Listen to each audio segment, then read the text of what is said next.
আলহামদুলিল্লাহ, আজকে টাঙ্গাইল জেলার ঘাটাইল উপজেলায় তেবাইদিয়া গ্রামে আমি পবিত্র জোহরের নামাজ পড়িয়েছি এই ভাইকে নিয়ে। ইমাম সাহেব ছুটিতে গিয়েছেন। দেখুন কত সুন্দর টাইলস করা মসজিদ, একজন মাত্র মুসল্লি এই ভাই, আল্লাহ মিলাইছে। দেখেন কত সুন্দর মিম্বর।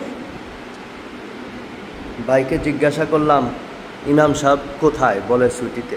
ইমাম সাহেবের বেতন কত? বলতেছে বছরে হলো 26,000। তাতে আমি হিসাব করলাম প্রত্যেক মাসে ওনার বেতন পড়ে 2,166 টাকা 66 পয়সা। 2200 টাকাও বেতন না। অথচ দেখেন এই মিম্বরটার দাম কত হবে? 70,000।